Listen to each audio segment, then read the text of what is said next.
तो आप सभी का स्वागत है एक बार फिर से हमारे YouTube चैनल पर। आज हम रसायन विज्ञान के टॉपिक ठोस अवस्था के बारे में जानेंगे और यह टॉपिक परीक्षा की दृष्टि से अति महत्वपूर्ण है। तो देरी ना करते हुए हम लोग वीडियो को शुरू करते हैं, देखते हैं इसके बारे में। तो ठोस अवस्था क्या है? सबसे पहले ठोस अवस्था क्या है जानेंगे। ठोस अवस्था पदार्थ की वह अवस्था जिसमें अवयवी कण जैसे परमाणु अणु या आयन प्रबल अंतराणविक आकर्षण बलों द्वारा निकटस्थ संकुचित होते हैं, ठोस अवस्था कहलाती है। समझ में आया ना आप लोगों को कि ठोस अवस्था क्या है? ठोस अवस्था पदार्थ की वह अवस्था जिसमें अवयवी कण जैसे परमाणु अणु आयन प्रबल अंतराणविक बलों द्वारा निकटस्थ तथा संकुचित होते हैं, उन्हें ठोस अवस्था कहते हैं। ठीक है, उसके आगे आपको बताया गया है ठोसों के गुण। ठीक है, प्रॉपर्टी क्या है? Property of solids. ठोस जो होते हैं दृढ़ होते हैं, इनकी आकृति तथा आयतन कैसे होते हैं? निश्चित होते हैं, ये संपीडीय होते हैं। पदार्थ ठोस अवस्था में क्रिस्टल बना सकते हैं, गर्म करने पर ठोस द्रव में बदल जाते हैं। ठीक है ना, तो ये 5 मेन गुण थे जो हमने बता दिए हैं आप लोगों को। अब मेल्टिंग पॉइंट क्या है इनका? ठीक है, मेल्टिंग पॉइंट क्या है इनका जानते हैं। मेल्टिंग पॉइंट क्या है? जिस ताप तथा वायुमंडलीय दाब पर कोई पदार्थ पिघलाकर ठोस अवस्था से द्रव अवस्था में परिवर्तित हो जाते हैं, उस ताप को ठोस पदार्थ का गलनांक कहते हैं। समझ में आया ना? जिस ताप तथा वायुमंडलीय दाब पर कोई पदार्थ पिघलकर या पिघलाकर ठोस अवस्था से द्रव अवस्था में परिवर्तित किया जाए या हो जाए, उसे ताप को ठोस का गलनांक कहा जाता है। पदार्थों का ठोस अवस्था में घनत्व की उनकी द्रव तथा गैस अवस्था से अधिक होता है। पदार्थ की ठोस अवस्था में उनके अवयवी कण के मध्य दूरियां कम होती, जिसके कारण अंतराणविक बल प्रबल हो जाते हैं। ठीक है, ठोसों के प्रकार देख लेते हैं। Types of solids. तो ठोस कितने प्रकार के होते हैं देख लेते हैं। देयर आर 2 टाइप्स, यानी 2 प्रकार के होते हैं। कौन कौन से होते हैं? पहला होता है क्रिस्टलीय ठोस, दूसरा होता है अक्रिस्टलीय ठोस। ठीक है, तो क्रिस्टलीय ठोस, दूसरा अक्रिस्टलीय ठोस। अगला देखते हैं।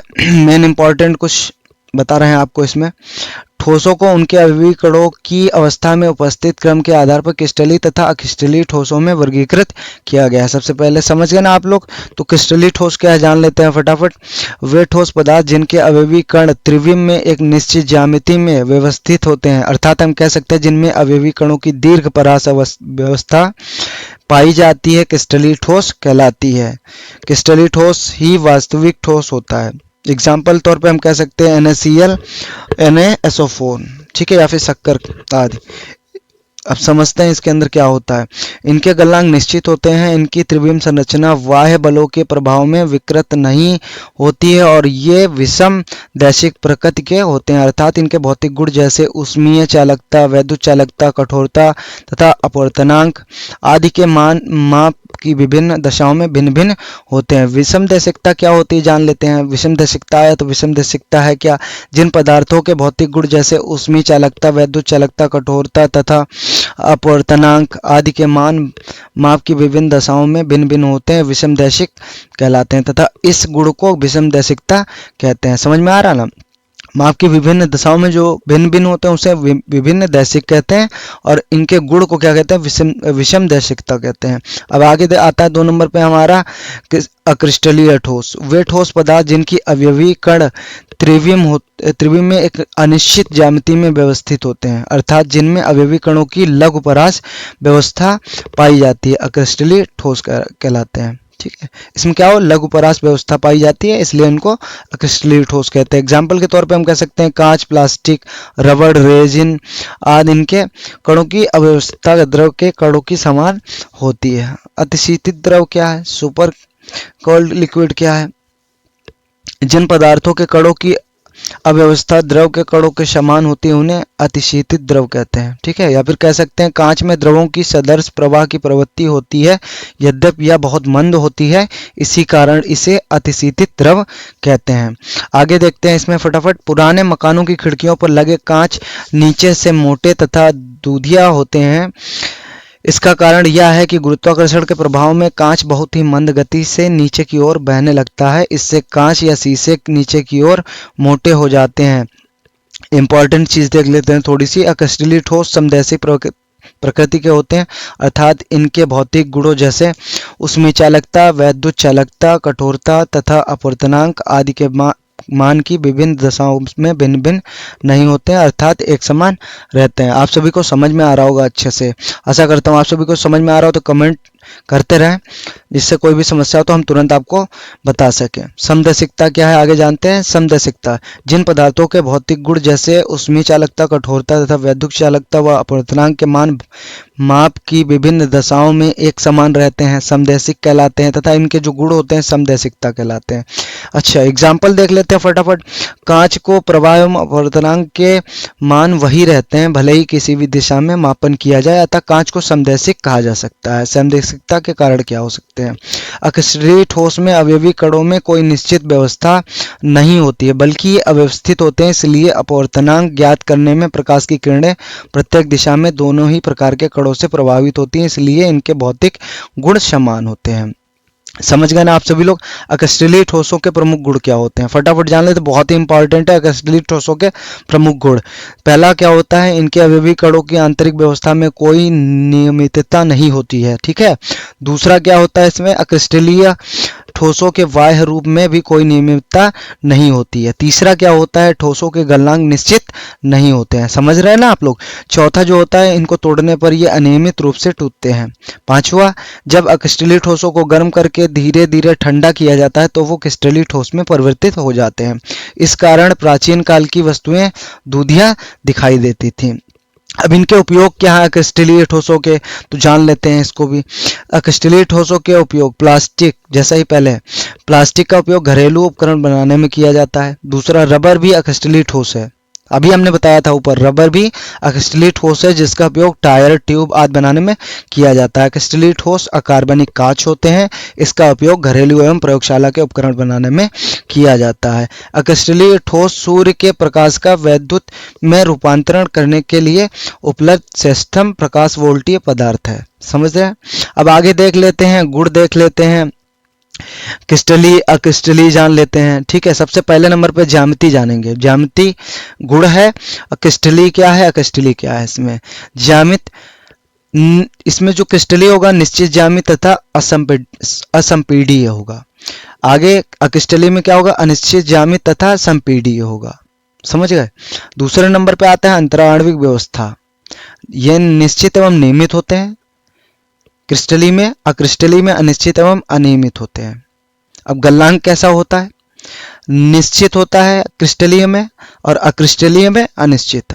गलन ऊष्मा कैसी होती है, क्रिस्टलीय में निश्चित, अक्रिस्टलीय में अनिश्चित। प्रकृति कैसी होती है क्रिस्टलीय में, वास्तविक ठोस, और अक्रिस्टलीय में अतिशीतित द्रव यानी आभासी ठोस कह सकते हैं। देशिकता कैसी होती है, विषम देशिकता क्रिस्टलीय की होती है, समदेशिकता अक्रिस्टलीय की होती है। अवयवी कणों की व्यवस्था, क्रिस्टलीय में दीर्घ परास व्यवस्था होती है और अक्रिस्टलीय में लघु परास व्यवस्था होती है। उदाहरण समझ लेते हैं, सल्फर, फास्फोरस, कांच उधर अक्रिस्टलीय में, और क्रिस्टलीय में sulphur, phosphorus, NaCl, KCl, Na2SO4 तथा धातुएं।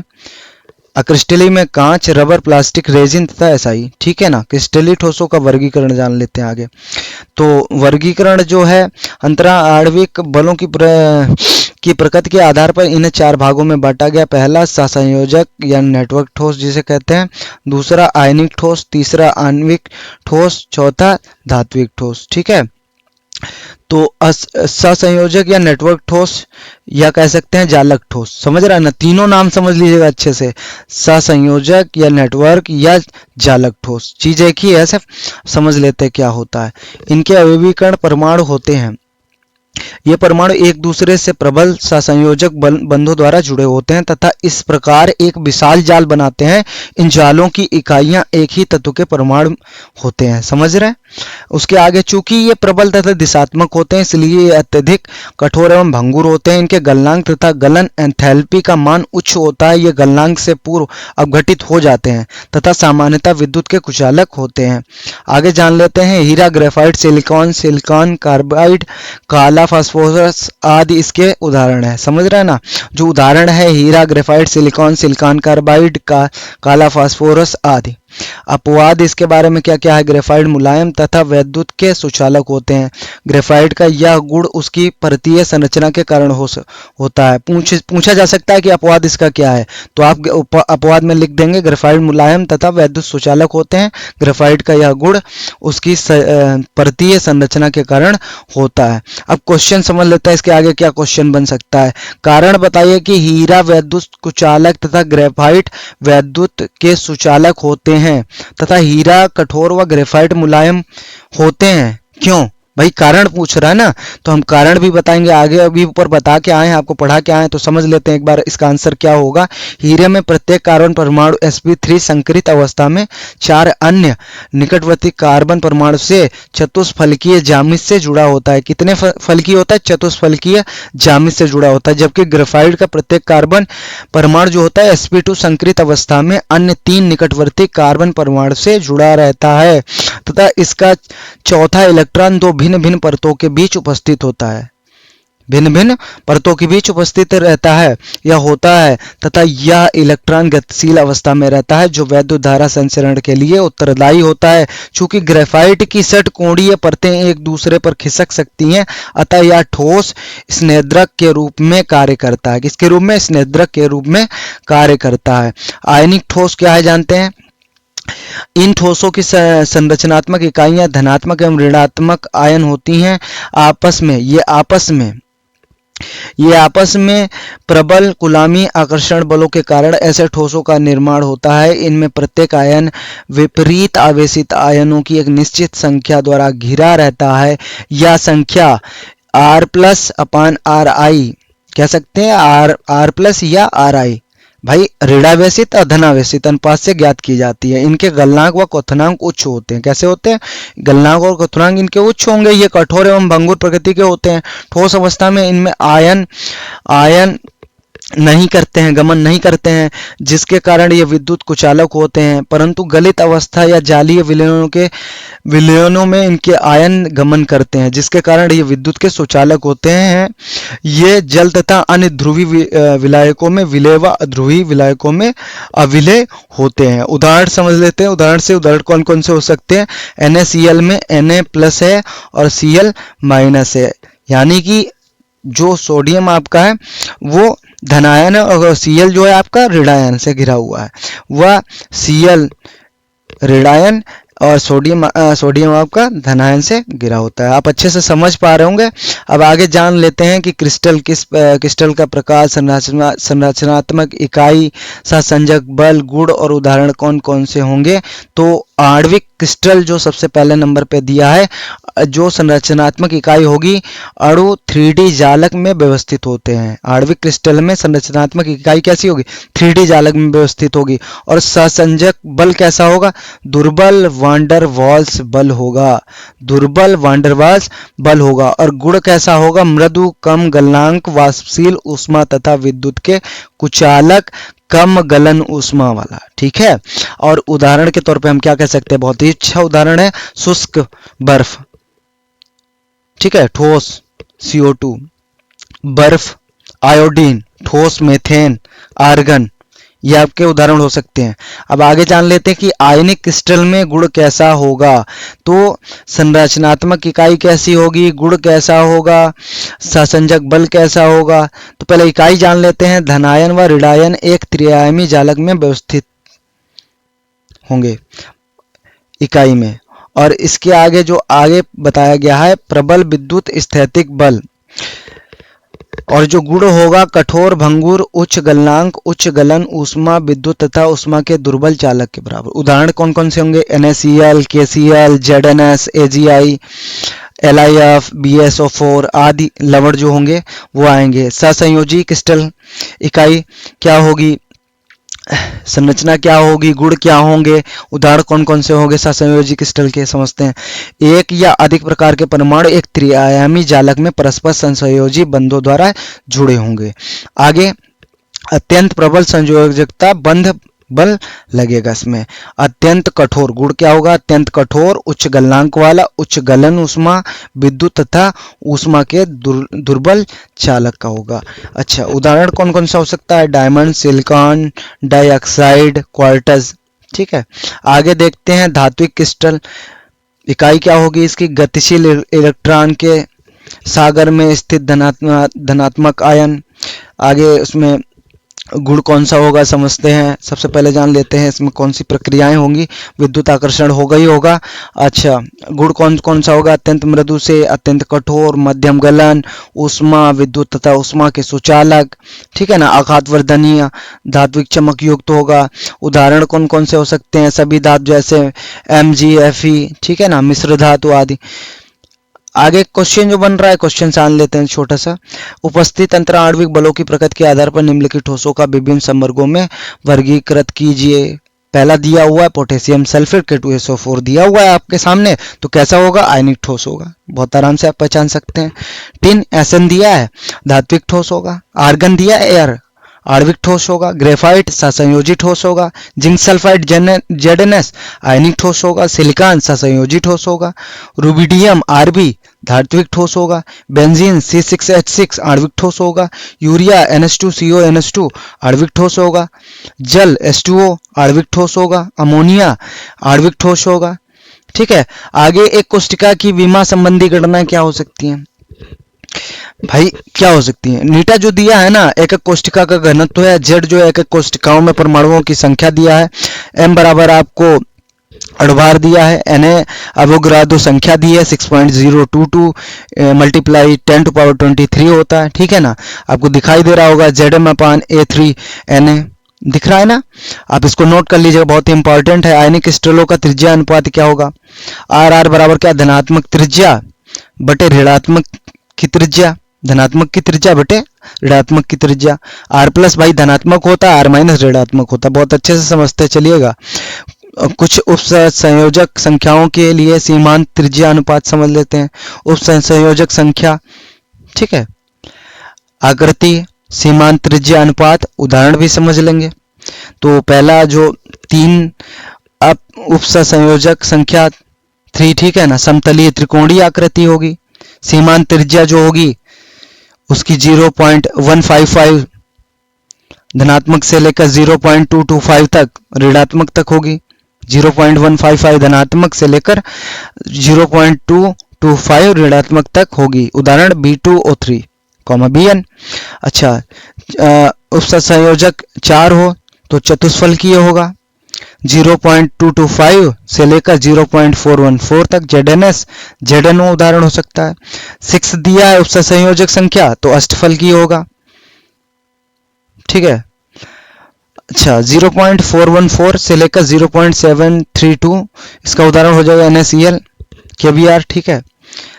8 हो तो अंतः केंद्रित घनीय होगा। सीमांत त्रिज्या अनुपात इसका 0.732 से लेकर 1.000 इसका उदाहरण हो जाएगा CSCl CSBr, ठीक है। समझ पा रहे होंगे आप, बहुत अच्छे से समझ पा रहे होंगे, बहुत अच्छे से समझिएगा। बहुत ही इंपॉर्टेंट वीडियो है, बहुत ही इंपॉर्टेंट कंटेंट आपको बताया जा रहा है आपकी किसी भी परीक्षा के लिए। यूपी बोर्ड के लिए अधिकतर ये बहुत ही इंपॉर्टेंट चैप्टर है, ठीक है। Solid state. बिंदु दोष क्या होगा? इसको बिंदु दोष क्या होगा? ठोसों में अपूर्णता तथा दोष क्या होगा? अपूर्त और दोष क्या होगा? ये दोष मूलतः अवयवी कणों की अव्यवस्था में अनियमितताएं हैं। ये दोष 2 प्रकार के होते हैं। पहला कौन सा होता है? पहला आपका होता है बिंदु दोष, दूसरा होता है रेखीय दोष, ठीक है ना। तो बिंदु दोष सबसे पहले देखते हैं कि बिंदु दोष है क्या। एक क्रिस्टलीय पदार्थ में एक बिंदु अथवा एक परमाणु के चारों ओर की आदर्श व्यवस्था में अनियमितताएं ही बिंदु दोष होते हैं। समझ रहे हैं ना आप लोग? एक क्रिस्टलीय पदार्थ में एक बिंदु अथवा एक परमाणु के चारों ओर आदर्श व्यवस्था में अनियमितताएं ही बिंदु दोष होते हैं। अगला दिया था रेखीय दोष, तो रेखीय दोष भी समझ लेते हैं। जालक बिंदुओं की पूर्ण पंक्तियों की आदर्श व्यवस्था में अनियमितताएं ही रेखीय दोष होते हैं। इन अनियमितताओं को क्रिस्टलीय दोष कहते हैं, जो निम्न प्रकार हैं। समझ रहे ना? पहला कौन सा होगा रेखीय दोष के अंतर्गत? अनियमितता की जो क्रिस्टलीय दोष है कौन कौन से? पहला इलेक्ट्रॉनिक दोष होगा, ठीक है ना। ओके पर पूर्ण आयनिक या सहसंयोजी यौगिकों में इलेक्ट्रॉन न्यूनतम अवस्थाओं में होते हैं, जबकि ओके से ऊपर ये उच्चतम स्तर में चले जाते हैं, जिससे ये स्थान पर होल छोड़ देते हैं। ये होल्स पॉजिटिव होते हैं तथा उत्तेजित इलेक्ट्रॉन ही इनकी वैद्युत चालकता के लिए उत्तरदायी होते हैं। इलेक्ट्रॉनिक दोष आप समझ गए। अब आगे देखते हैं बिंदु दोष। बिंदु दोष ये भी 3 प्रकार के होते हैं, ठीक है। पहला होता है रस समीकरण मितीय दोष, रस समीकरणीय मितीय दोष। तीसरा होता है अशुद्धि दोष, ठीक है। रस समीकरण मितीय दोष, दूसरा होता है अरस समीकरण मितीय दोष, तीसरा होता है अशुद्धि दोष, ठीक है। रस समीकरणमितीय दोष क्या होता है? इनमें उपस्थित धनायनों तथा ऋणायनों का अनुपात यौगिकों के अर्धसूत्र में समान ही रहता है। ये दोष 2 प्रकार के होते हैं, ठीक है। पहला रिक्तियां दोष, दूसरा अंतराकाशी दोष। तो साटकी दोष क्या होता है, पहचान लेते हैं, फटाफट देख लेते हैं। साटकी दोष कुछ इस तरीके से होता है, हमने बना रखा है, आप लोगों को दिख भी रहा होगा, समझ लीजिए, पहचान लीजिए। अब इसमें से इसका पॉइंट जानते हैं क्या क्या होता है, आप लोगों ने देख ही लिया होगा। अब आगे बढ़ते हैं, देखते हैं पॉइंट कौन कौन से हैं। ये दोष उन यौगिकों में होता है जो बहुत अधिक आयनिक होते हैं।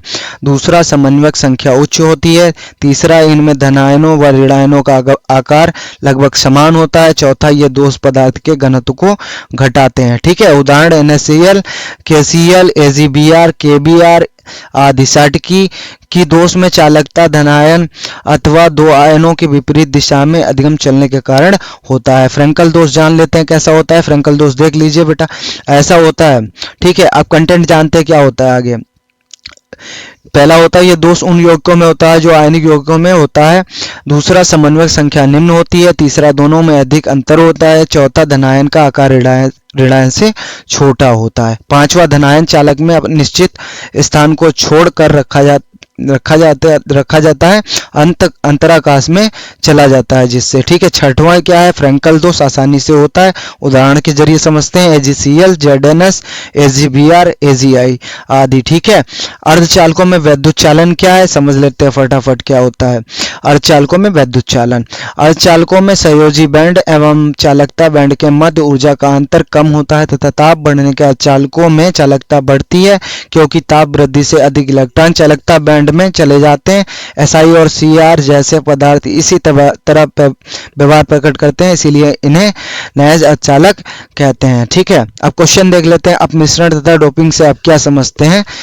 SI और CR जैसे अर्धचालकों की चालकता अधिक मात्रा में अशुद्धि मिलाने पर बढ़ाई जा सकती है। चालकता बढ़ाने की यह प्रक्रिया अपमिश्रण या डोपिंग कहलाती है तथा यह बाहरी पदार्थ अशुद्धियां बाह्य अर्धचालक कहलाते हैं, ठीक है। समझ गए ना आंसर इसका। अगला दिया हुआ है इलेक्ट्रॉन धनी अशुद्धियां क्या होती हैं, ठीक है। वैद्युत रोधी या कुचालकों में मूल परमाणु से अधिक संयोजी इलेक्ट्रॉनों वाले परमाणु की अशुद्धि डालकर n प्रकार के अर्धचालक बनाए जाते हैं, इन्हें इलेक्ट्रॉन धनी अशुद्धि कहते हैं। देख लीजिए फटाफट, इसमें मैंने चित्र भी बना रखे हैं, आप बहुत अच्छे से समझ सकते हैं। चालकता बैंड, दाता स्तर, ऊर्जा अंतर क्या है, संयोजी बैंड, पूरित बैंड क्या है, n प्रकार के अर्धचालक क्या होते हैं जो हमने अभी पढ़ाए हैं, आप लोगों ने देख लिया होगा। वीडियो को रोक के आप लोग देख सकते हैं बहुत अच्छे से और अपना नोट भी कर सकते हैं इसमें क्या क्या दिया है। बी देख लेते हैं, ऋणायन अशुद्धियां क्या होती हैं। इलेक्ट्रॉन ऋणायन अशुद्धियां वैद्युरोधी या कुचालकों में मूल परमाणु में कम संयोजी इलेक्ट्रॉन वाले परमाणु की अशुद्धियां डालकर p प्रकार के अर्धचालक बनाए जाते हैं, इन्हें इलेक्ट्रॉन ऋणायन अशुद्धियां कहते हैं। इसमें भी चालकता बैंड, ग्राही स्तर, ऊर्जा अंतर, संयोजी बैंड, पूरित बैंड, ग्राही p प्रारूपी अर्धचालक में बने छिद्रों द्वारा चालकता और p प्रकार के अर्धचालक हमने इस पर दिखाए हैं बना के, आप लोग बहुत अच्छे से समझ सकते हैं। आगे और भी बनाया गया है, इसको भी बहुत अच्छे से देख सकते हैं। चालकता बैंड किस तरीके से किस में कोरिलेट कर रहा है, Eg वर्जित क्षेत्र क्या है, कुचालक, अर्धचालक और चालक में किस प्रकार से कोरिलेट कर रहे हैं, बहुत अच्छे से दिखाया गया है इसमें, आप देख सकते हैं। आगे बढ़ते हैं, देखते हैं ठोसों में चुंबकीय गुण कैसा क्या होता है। देख लीजिए आप लोग, चुंबकीय आघूर्ण और चुंबकीय आघूर्ण दोनों में दिखाया गया है, एक प्लस दूसरा भी प्लस दिखाया गया है। चक्रण की दिशा बस क्या है, अलग अलग दिखाई गई है इसमें। परमाणविक नाभिक इसमें दिखाया गया, चक्रण की दिशा भी दिखाई गई है, आप लोग बहुत अच्छे से चित्र को देखकर समझ सकते हैं। प्रतिचुंबकीय पदार्थ क्या है, वे पदार्थ जो ब्रह्मचुंबकीय क्षेत्र द्वारा दुर्बल रूप में प्रतिकर्षित होते हैं प्रतिचुंबकीय पदार्थ कहलाते हैं। समझ लीजिएगा, प्रतिचुंबकीय पदार्थ बहुत इंपॉर्टेंट है।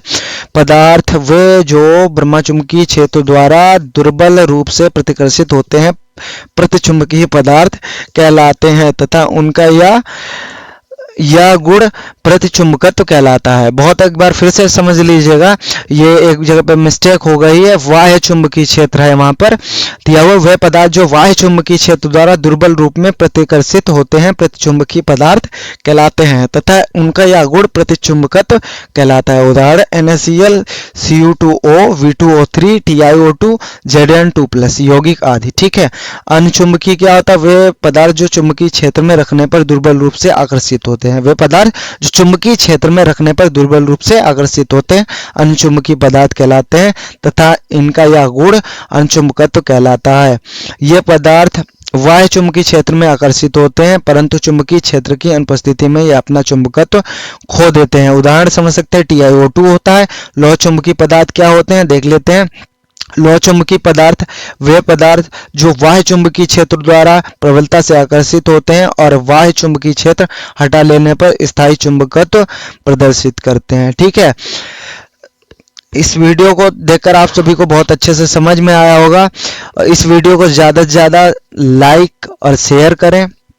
अगर कोई भी समस्या होती है तो मुझे कमेंट करें। अगर इस चैप्टर का आप लोग PDF लेना चाहते हैं तो हमारे टेलीग्राम लिंक पर जुड़ सकते हैं, वहां पर आप लोगों को PDF मिल जाएगी।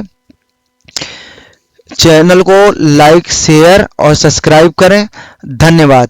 जल्दी आपको नेक्स्ट चैप्टर की वीडियो मिल जाएगी। आप सभी लोगों का दिन शुभ हो।